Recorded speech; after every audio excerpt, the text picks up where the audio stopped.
everybody. Welcome to the NC podcast. It's so lovely that you decided to come over and join me today.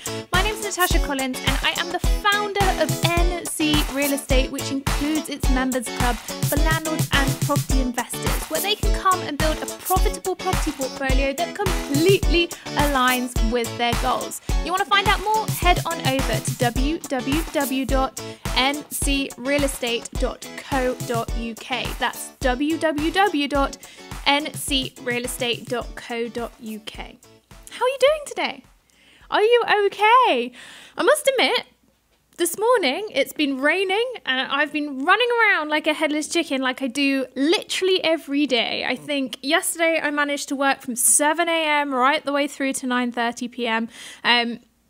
It was looking like that again this morning and I was like, no, I'm getting up, I'm going out, I'm taking the dog for a walk regardless of whether she likes the rain or not. In fact, I'd prefer to go out in the rain because she has taken to rolling in animal poo.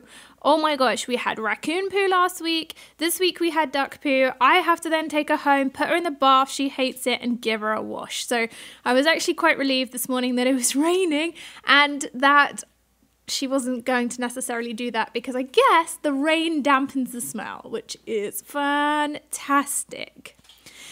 So what am I talking about today? Well, there's been so much going on. I've been really looking into the UK property market at the moment. I've got clients investing all over the UK, so it's really important that I'm looking at what's going on.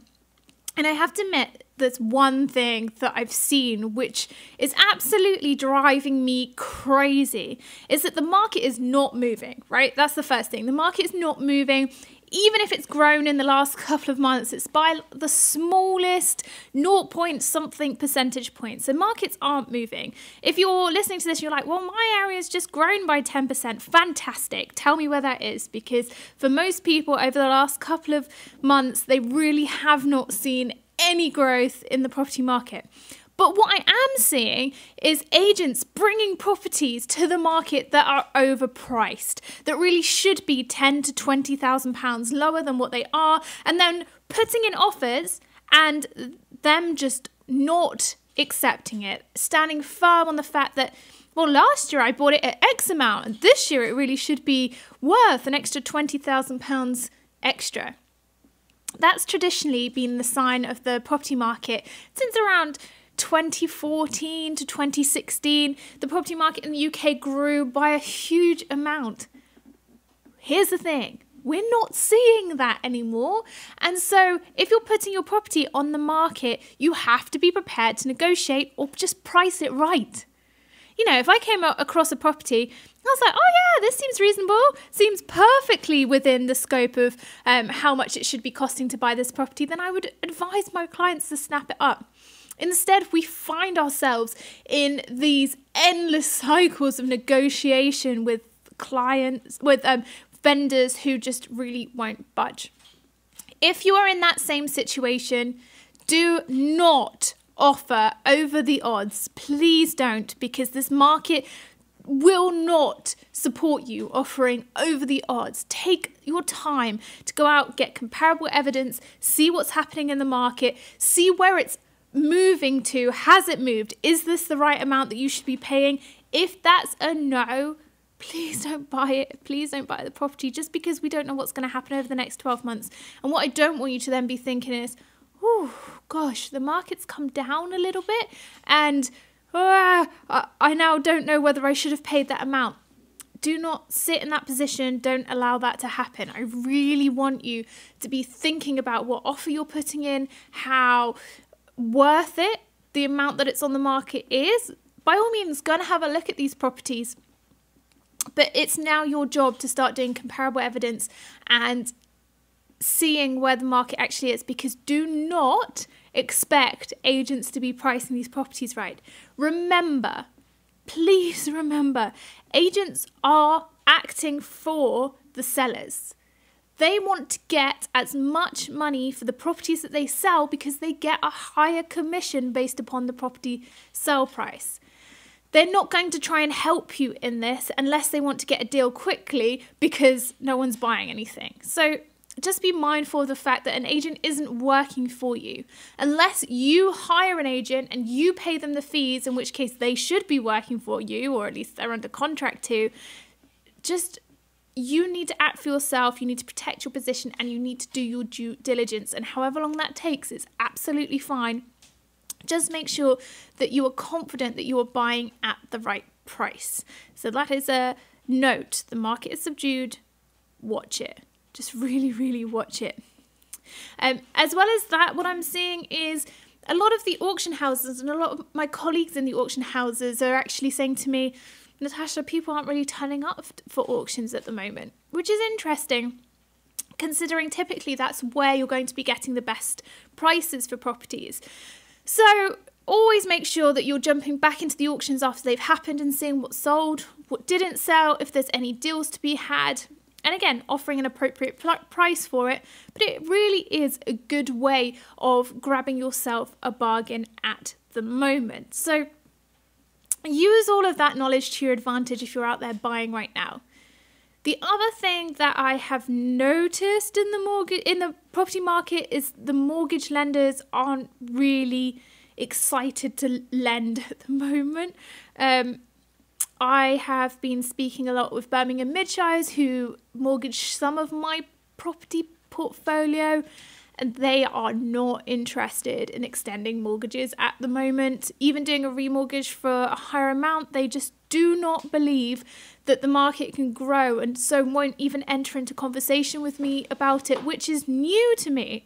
That's not happened, but it's something that I've experienced over the last 7 days. So the remortgage will have to come from my other lenders, and I will tell you about that as I get there. So just be wary about the fact that there's far more hoops to jump over. You really have to prove the value of properties right now to your lenders. They're going to be expecting you to do that. And it's far more difficult to get that really high loan to value. I mean, I only really get a loan to value of up to around 60% of my property portfolio, and still I'm struggling. So just bear that in mind. It's not stopped me. Of course, it's not stopped me. I'm always on the research front trying to get it moving forward. But it's just taking a lot longer than it ever has done before. So I just want to warn you of that if you're looking to get money and you snap your fingers, just be a bit wary of the fact that you're going to need to wait a couple more weeks if you're trying to get that remortgage out. And they're probably going to charge you a lot higher interest than you initially thought. Some people are still getting the cheaper interest rates, but I know that banks are thinking, oh my gosh, is this going to be risky? So actually I'm going to pop the interest rates up slightly. So again, be a little bit wary of that too. Everything is possible. This is not a doomsday negative thing. I'm just telling you where there's things in the market that you need to be slightly wary of. So what else is new in the market? Did you listen recently to Philip Hammond's spring budget? Did you miss it because of Brexit? Or were you thinking to yourself, what? Nothing came of that, really? You would be right. I almost missed Philip Hammond's spring budget if it wasn't for me listening to Moneybox podcast by Radio 4. I didn't even realise. I'd got so sick of listening to all of the news about Brexit, I just turned everything off. So the one good news is that the higher rate tax threshold has been pushed up to £50,000, so you can earn an extra £3,650 per annum and get taxed in that lower 20% threshold. Woo! That's good news for property investors, right? It means that anybody who was earning that little bit over the 20% tax threshold now has a little bit of extra room for manoeuvre, which is a good thing considering that anybody who is in the lower rate tax threshold doesn't get hit for the new changes to mortgage interest relief, which, as we all know, we're all about to submit our tax returns for the 2018-2019 accounting year, and we're only going to be able to deduct 50% of our mortgage interest from our rental profits. However, if you're in that lower 20% tax bracket, you get the tax relief on that. So it shouldn't really have as much of an effect on you as it does for those of you in the higher rate tax bracket. So I'm hoping that increase in that higher rate tax threshold will be of benefit to some of you. So that was the really, really good news there. I mean, we were hoping, and I was hoping to see some tax cuts for buy-to-let investors, but it just didn't come. I guess we could hold our hopes out for the autumn budget, but quite frankly, whilst we were waiting for Brexit to happen, I don't think we're going to hear anything about it. So that's that little glimmer of hope there, and I hope for those of you who were being paid above that 46 something and 50,000 and between the £50,000 mark can now think, oh nice, I'm not getting charged 40% on your earnings. But obviously if you're earning over that £50,000, it's still worth your while having that conversation with your your accountant, and asking about the most tax efficient way of holding properties. So that was a good thing.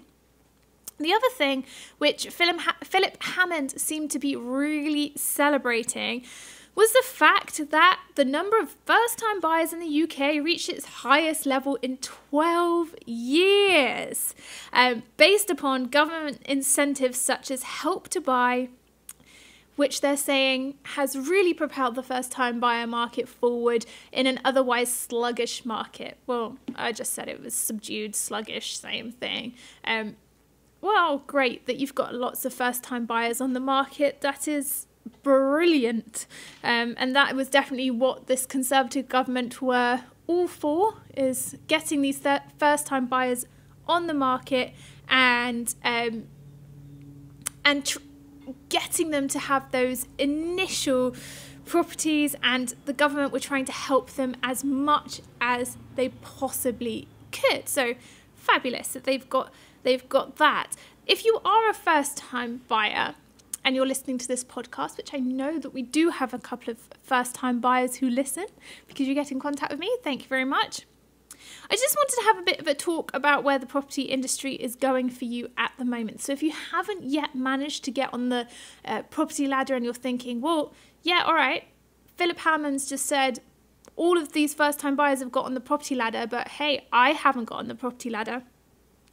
Let me talk you through this right now, because yes, huge amounts of government help out there. You can have a 5% mortgage if that's what you want, which means that you put down 5%, the government tops up the next 20%, and then your lender will lend to you on the final 75%. Works like a dream for cheaper interest rates, because you're only got essentially a loan to value of 75%. But within 5 years, you have to pay the government back that additional 20%, otherwise you get caught out for sky-high interest rates.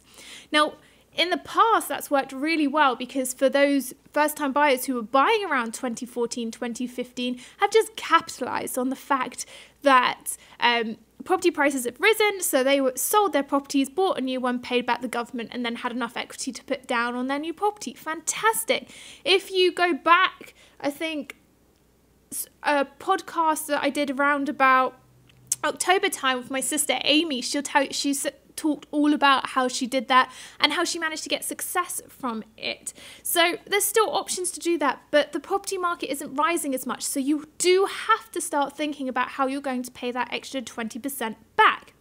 Now, you could always save up 10% of a property and get a 90% loan to value, which is on offer for first-time buyers, and I would certainly say that that's one of the better options. It means that you're not tied into a government scheme where they can dictate what you buy. That, for me, is one of the better options. I would always say that think before you buy into a government scheme, because it can be so tricky to get out of it, and then you'll be paying these huge rates. Of course, you can get one of the government's Help to Buy ISAs, which means that you open up a Help to Buy ISA for anything that you put in over £1,600 up to £12,000, the government will put in 25% of that, so they'll match you 25%, or they'll cap it at £3,000. If you put £12,000 into this Help to Buy ISA, they're going to give you £3,000, which means that you've then got a £15,000 deposit. I mean, that's pretty good. If you're going to capitalise on the free money, why not? Even if you're saving, I don't know, £200, £300, £400 a month, pop it in the Help to Buy ISA if you want that top up. Obviously, this only applies to first time buyers. If you've already got a property, it doesn't apply to you. Talking about if you've already got a property, you must make sure, if your parents, for example, or a family member or somebody has put a property that you're part of you're part of the trust, or maybe you own part of it, your parents put it in your name, doesn't necessarily make you a first-time buyer anymore. So please do make sure that you go and double check that you can still get access to this Help to Buy schemes. This includes the stamp duty relief that is going on at the moment. So at the moment, anybody any first-time buyer who's purchasing a property of up to £300,000 can get stamp duty relief. Up to £500,000, you just pay stamp duty on the chunk of money that you pay between £300,000 and £500,000. I think that's about 2%, which is great. So the stamp duty relief is really helpful. Again, if you own property with anybody else, or you're part of a trust which owns property, you don't count as a first-time buyer, so you're not eligible for that stamp duty relief. So just check all of this out. This is what I'm saying. Government Help to Buy schemes have so many caveats. I'm not going to go into shared ownership right here, but for those of you who've been following along with this podcast, watching on YouTube, reading any of my blogs, I really am not a fan of shared ownership. Do not get involved in shared ownership if you can help it. It is an absolute rip-off. So at the moment, Chris, my fiance, is trying to sell his shared ownership property. He has run up costs now in excess of £18,000 trying to sell it. I will go into this more detail when I can pin him down, come and be on the podcast, because I think he needs to tell you about it rather than me, because I get angry on his behalf about what's gone on. But selling it, a lot of people think, oh, wow, the property makes money. It goes up in value. I make money on my share. Fine, you might make money on your share, but the shared ownership provider is going to claw that back in any single way that they possibly can, and they can hold you over a barrel, because if you sell it and they don't approve with the sale, well, they just block the sale and you end up still paying the costs. They say, no, this isn't the correct sale price. You need to sell it at X. Or if they value the property at higher than what you actually get for selling that part of the shared ownership percentage, they will come after you for the difference. So this government scheme is fraught with difficulties.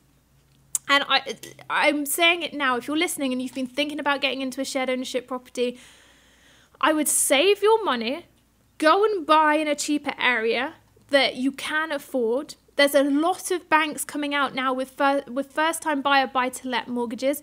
Invest in another property, rent it out, rent in the more expensive area that you're living in, and then when you've got the money to buy a property in the area you actually want to settle in long term, sell the investment and then buy in the area you want to buy in.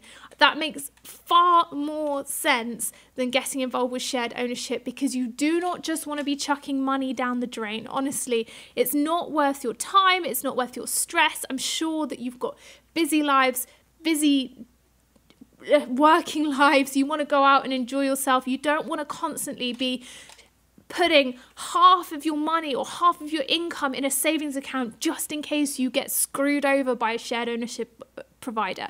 So I don't want you to get caught out by that. Really, my advice to you is, as first-time buyers, if you want my honest opinion, what I've just said, if you can't afford to buy in your local area, buy elsewhere, or save up that 10% deposit. I guess the one thing that I've learned over the last couple of years is that I live a flexible lifestyle. I never know where I'm going to be from one year to another. Chris loves working in different areas of the world, and I've chosen to be with him. So because I'm so flexible, I follow him around. It's not good for me to own a property that I have to stay in and pay the mortgage.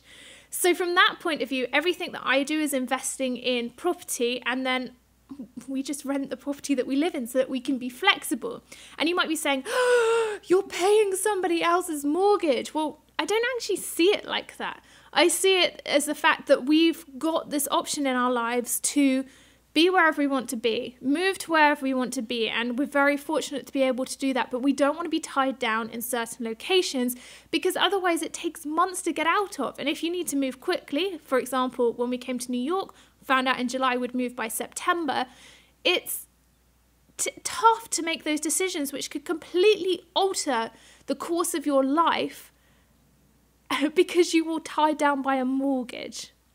So I just think that, yeah, it's great to be on the property ladder. It gives me assets. It gives me an income.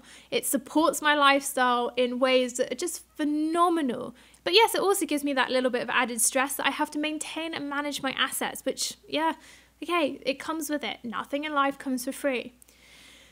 But this desire to get on the property ladder and live in my own home, do I have that? I might have that when I decide to have kids and settle down long term and know where we want to be for 10 to 15 years. But if we're going to be somewhere just short term, I'd rather have that flexibility and invest my money elsewhere. And hopefully that gives you a little bit of inspiration to start thinking outside the box. Yes, the cultural norm is that you graduate. You get into this lifestyle or this lifelong career that you've had to decide since you were 16, 17 or 18. You go to university. Hopefully you go to, I don't know, top 10 university or whatever the cultural norm is for a university you have to go to. You come out of university with sky-high debt and you go and jump yourself into a career that apparently you're meant to have until you retire. Sometime in your late 20s, you're then meant to find your life partner, get married, buy a house. By the time you're 30s, you've got your kids. That's the cultural norm. Life doesn't work like that anymore. Well, my experience of it isn't, and I wouldn't want to now force it to work like that because I've got so many other opportunities with being flexible, which is actually fantastic. So what I'm encouraging you, if you're listening to this and you're thinking, yeah, well, everybody else has bought a house and they've got 4 bedrooms or they've got 3 bedrooms and I'm nowhere near that because I made the decision to go and work in a job that I wanted to work in, or, you know, I'm in a really expensive city. Do you know what? It's normal nowadays. I actually think that's the more normal story than someone who's kind of got their life mapped out for every single decade. And that's cool because it's fun. It is fun. So if you're saving to buy this house, why not think about saving to buy something that can help you in life and support you to have that lifestyle that you want, but not necessarily tie you to a certain area. Rather, you can make the decision to move wherever you want. Now, it doesn't mean you can live in your property for a bit and then rent it out. Why not? If you want to move, rent it out. But government schemes do not allow you to do that. If you've got a property that you've bought using any government help, they will not allow you to rent it out whilst they're still involved in the property. So you have to get out of that government scheme before you can rent it out. Otherwise, it's a fraudulent purchase. So do make sure that you're thinking about that as well. What do you want to do with your property? Where do you want to be? It's more important as first-time buyers to be thinking about what you want your life to look like rather than what you want your house to look like and trying to get as much money from different sources as possible so that you can buy this ridiculously expensive, I don't know, apartment or property and then getting stuck to it, because that's not the way of enjoying your life. Your life really should start with you building assets, having fun, looking at different opportunities, okay, saying yes to things that come your way left field when you're like, oh wow, I like the idea of that, or something that really terrifies you and you go along with it anyway. And I firmly believe that your properties, whilst you're in that stage anyway and you don't need to be there long term, should be part of that plan to help you going forward. And if you bear that in mind, that is the way that I think first-time buyers are going to be getting on the property market more and more and more. So as you can see, I'm not the particularly big fan of these government schemes. Of course, you might think, well, Natasha, do you know what? I'm going to be living in this property for the next 10, 15 years. Fabulous. Use it. Go for it. Like, go for gold. Take the government for all they're going to give you. That's fine. But do have a think about, what you're buying this property for and what it means to you, and then use the appropriate routes. And as I said, there is nothing now stopping you buying a property in a more affordable location and renting it out and helping that support your lifestyle in the more expensive place that you're living in. Or there's no problem with thinking as well, maybe I won't live here forever, but it will be a good rental investment at some stage. So I'm going to buy it because of that, not because this is my long-term home. There is no problem with that. And start thinking about that. And then that will help you think about the ways in which you're going to fund your property and the ways in which you're going to grow it from there. So I'm hoping that that's given you some food for thought, especially because it's great that the government celebrates all of this help to buy stuff that they've got going on, but essentially it just means that they own more property because they have the charge over the property. I don't know, sit with that for a while. For me, that feels a bit off. It's just them investing in property too because they're making money on it. So I hope that's been an informative podcast for you. I hope you've enjoyed it. Please do send me a message and let me know if it's been useful for you. If you want me to discuss anything more about this. Not often do I discuss first-time buyers, but sometimes it's really topical, and I think it's an exciting thing to have a look at, because if you do want to get on the property market, there's nothing stopping you. If you want to email me, you can email me, natasha@ncrealestate.co.uk. Follow me on Twitter and Instagram @NatashaCCollins. Remember, you can come over to my website, www.ncrealestate.co.uk. And please subscribe to this podcast so that you can get it straight into your podcast provider every single week. Thank you for listening. I cannot wait to catch up with you again soon.